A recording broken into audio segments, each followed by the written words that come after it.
നിരോധനാജ്ഞ ഏർപ്പെടുത്തി ബലം പ്രയോഗിച്ച് അടിച്ചൊതുക്കി അവിടെ നടത്തും ഞങ്ങള് എന്ന് പറഞ്ഞാൽ അതിനൊരൊറ്റ മറുപടിയേ ഉള്ളൂ, അതൊന്നും നടക്കൂല, യാതൊരു സംശയം.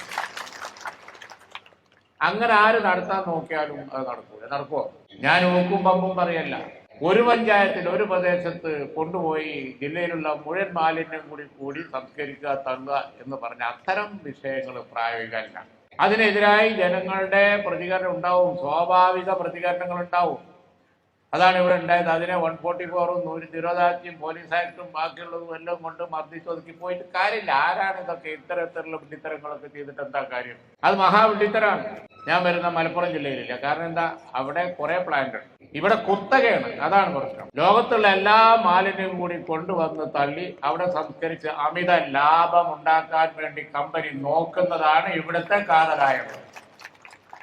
അതിന് ആളുകളെ അടിച്ചൊതുക്കി മർദ്ദിച്ചൊതുക്കി അവർക്ക് എന്നും ലാഭം ഉണ്ടാക്കുക എന്ന് വിചാരിച്ചാൽ അത് നടക്കൂല. അത് നടക്കാൻ ഉത്തരവാദിത്തമുള്ള പൊതുപ്രവർത്തകന്മാരായ ഞങ്ങൾക്ക് സമ്മതിക്കാൻ പറ്റൂല, യാതൊരു സംശയം നടത്തുന്നത്.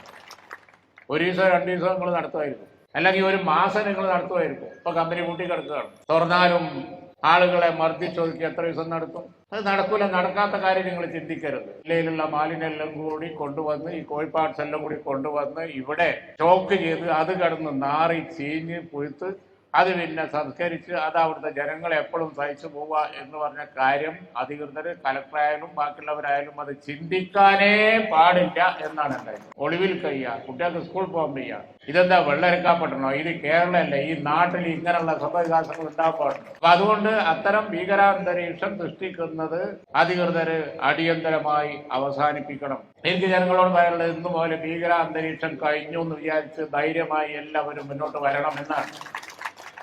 ഞാൻ ഇന്നലെ ഉയർന്ന പോലീസ് ഉദ്യോഗസ്ഥന്മാരോടും സംസാരിച്ചു. സമാധാനപരമായി പോകണം എന്ന് തന്നെയാണ് അവരും ആഗ്രഹിക്കുന്നത് എന്ന് പറഞ്ഞു.